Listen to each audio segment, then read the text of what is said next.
آنکھیں اس لیے کھولنی چاہیے تھی کیونکہ اللہ کے رسول صلی اللہ علیہ وسلم نے جو بچیوں کا نکاح کرنے کی 4 خوبصورت خوبیاں، وہ حدیث صحیح مسلم اور صحیح بخاری کی یہ حدیث ہے کہ عورت سے نکاح 4 چیزوں کی بنیادوں پر کیا جاتا ہے۔ اللہ کے رسول صلی اللہ علیہ وسلم نے فرمایا لمالہا، اس کے مال کی وجہ سے، اور اس کے نسب کی وجہ سے، خاندان کی وجہ سے، اور اس کی خوبصورتی اور شکل و صورت کی وجہ سے، اور اسی طریقے سے اللہ کے رسول صلی اللہ علیہ وسلم نے فرمایا دین کی وجہ سے، دین کو ترجیح دو۔ اللہ کے رسول صلی اللہ علیہ وسلم فرماتے ہیں کہ دین کو ترجیح دینی چاہیے۔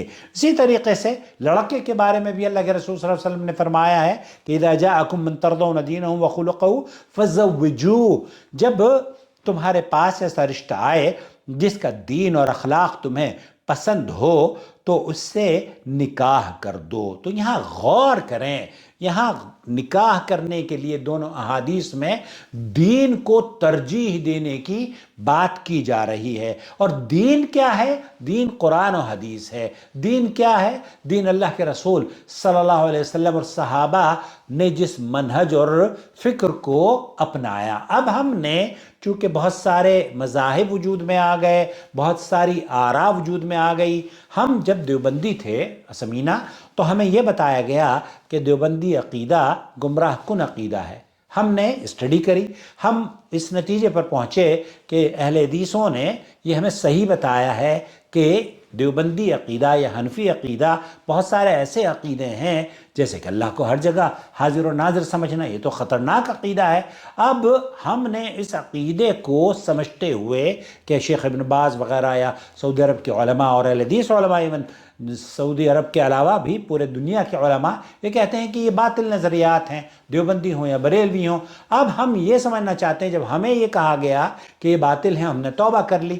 آج ایک مکتب فکر ہم نے توبہ کر لی، اور آج ایک ایسے کچھ علماء وجود میں آئے ہیں جو کہ آپ کا ذہن خراب کر رہے ہیں۔ وہ اپنی بچیاں بھی ان کو دے دیتے ہیں، اور بچیاں تو بچیاں، وہ ان کے پیچھے نمازیں بھی پڑھتے ہیں، یہ کہتے ہیں کہ یہ گمراہ ہیں، باطل ہیں، اور ان کی تو نمازیں ہی درست نہیں ہیں۔ لیکن نمازیں درست کہنے کے باوجود کہ یہ نمازیں درست نہیں ہیں، یہ بھی کہتے ہیں کہ ان کے پیچھے نمازیں بھی پڑھ لو۔ ہمارا ماننا یہ ہے، شیخ صالح الفوزان وغیرہ نے، سعودی عرب کے کبار علماء کا موقف یہ ہے کہ جو شخص یہ کہتا ہو کہ اللہ تعالیٰ ہر جگہ موجود ہے، اس کی یہ تو کفری عقیدہ ہے، یہ تو ابو لہب کا عقیدہ ہے۔ اس عقیدے کے حامل کو اپنی بچی کو تو کبھی بھی نہیں دینا چاہیے۔ یہ تو میں اپیل کروں گا آپ لوگوں سے۔ البتہ اللہ کرے کہ ان لوگوں کو، ان مولویوں کو ہدایت نصیب ہو جائے۔ یہ مولوی پتہ ہے کیا کہتے ہیں؟ ہمیں تو پہلے کہہ دیا کہ آپ کی نمازیں نہیں ہو رہی ہیں، آپ تو دیوبندیت سے توبہ کر کے آ جائیں، اور ادارے بھی چلا رہے ہیں۔ ارے بھائی، جب ہماری نمازیں پہلے بھی ہو رہی تھی، ہماری رشتہ داریاں بھی ہو رہی تھی، تو پھر ہمیں ادھر لانے کی ضرورت کیا تھی؟ اس کا مطلب یہ ہے کہ جب آپ نے ہمیں بتایا کہ وہ باطل نظریات کے لوگ تھے، اس لیے آپ نے ہمیں توبہ کرنے کی تو وہ اپیل کری، توبہ کرنے کے لیے ہم سے کہا، ہم نے توبہ کر لی، اور کرنی چاہیے ان برے نظریات سے۔ لیکن اس کے باوجود بھی رشتوں کو ہم، کسی بھی اہل علم نے ہمارے ہاں یہ نہیں کہا کہ آپ دیوبندیوں اور بریلویوں میں رشتہ نہیں کر سکتے، لیکن اس کے نقصانات ضرور ہیں۔ نقصانات یہ کہ عورتیں درگاہوں پر جانا شروع کر دیتی ہیں۔ وہ اہل حدیث بچیاں جن کو آپ نے توحید سکھائی ہے، وہ 20-25 سال کے بعد جب شوہر کے ساتھ جاتی ہے، شوہر جا رہا ہے تو آپ کی نسل، آنے والی نسلیں ساری تباہ برباد ہو جاتی ہیں۔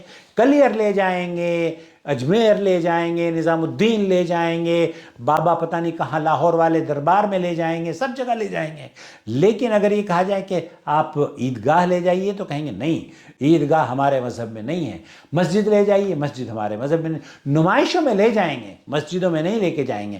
تو اہل حدیث بچیوں کو میری رائے تو یہ ہے کہ آپ اپنی بچی کو تھوڑا سا انتظار کر لیں، صحیح العقیدہ کے ساتھ ہی نکاح کریں، اور انشاءاللہ من جد وجد، جس طریقے سے عربی میں کہاوت ہے نا، جو آپ چاہیں گی وہ انشاءاللہ تعالی اللہ رب العالمین آپ کو عطا فرما دے گا، مل جائے گا۔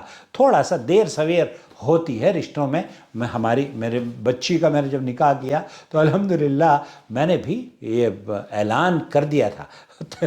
کئی مرتبہ میں نے ہمارے جو جماعت کا ترجمان نکلتا ہے اس میں اپیل کی تھی کہ مجھے صرف اہل حدیث ہی لوگ رابطہ کریں. تو اس طرح کی جب آپ فکر قائم کر دیں گے تو مجھے امید ہے کہ ہمارے ایک دوست ہوا کرتے تھے جدہ میں، وہ پتہ ہے جب شیخ معراج ربانی یا شیخ توصیف آیا کرتے تھے تو ان کی بیوی ایک ہفتے پہلے ہی وہ دوپٹہ سر پہ باندھ کر احتجاجاً گھومنا شروع کر دیتی تھی. کوئی کام کاج نہیں کرتی تھی، اس بیچارے کو کھانا تک پکا کے نہیں کھلاتی تھی.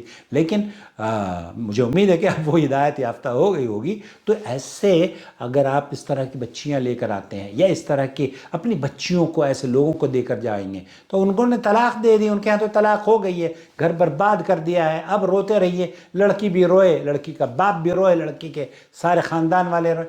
تو آپ ہم فکر لوگوں میں شادی کریں، آپ اپنے ہم مسلک لوگوں کو ترجیح دیں. یہی میری رائے ہے.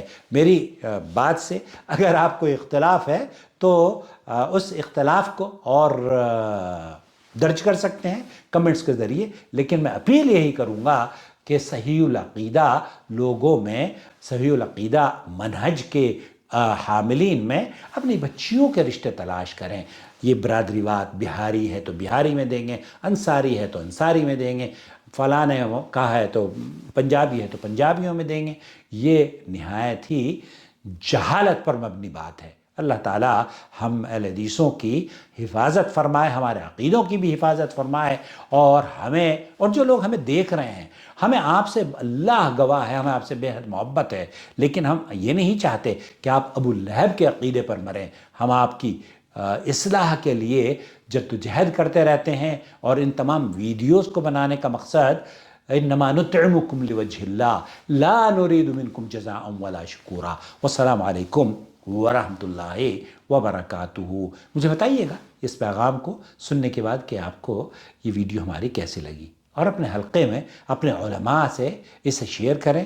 مجھے کوئی فرق نہیں پڑتا اگر کوئی میرے بارے میں یہ کہتا ہے کہ میں متعصب ہوں اس ضمن میں کہ ہاں جناب میں لوگوں کو یہ کہتا ہوں کہ ہم عقیدہ، ہم مسلک، وہ مسلک جو قرآن و سنت کا صحیح طور پر ترجمان ہے، اسی کے حاملین میں رشتہ داریاں اگر ہوں تو یہ افضل ہے.